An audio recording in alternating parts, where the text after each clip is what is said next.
如果一套電影有一大班女主角喺度的話，肯定有一番爭妍鬥麗㗎。只不過江若琳佢今次全程密實喎，仲俾人笑添。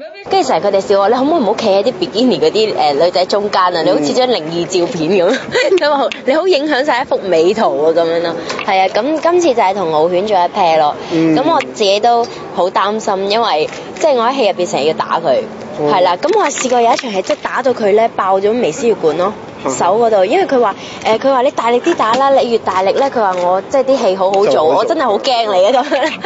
但係戲裏邊你係咪唔使泳衣唔使剩啊？唔使呢啲嘢留翻俾佢哋啦，我着咗都睇我唔到啊，都係一張靈異照片嚟嘅。而喺呢一套電影，到底 Carol 楊紫瑤你嘅角色又係做啲乜嘢嘅咧？今次喺戲中係做敖犬嘅夢中情人咁樣。咁就即係佢係個宅男咁樣啦，咁佢就好中意我，咁但係咧我就唔中意佢，因為佢嘅身家係唔超過5000萬嘅。唔需要咁啦，我唔係睇錢，我個人 OK 好嘅，有上進心嘅就 OK 噶啦。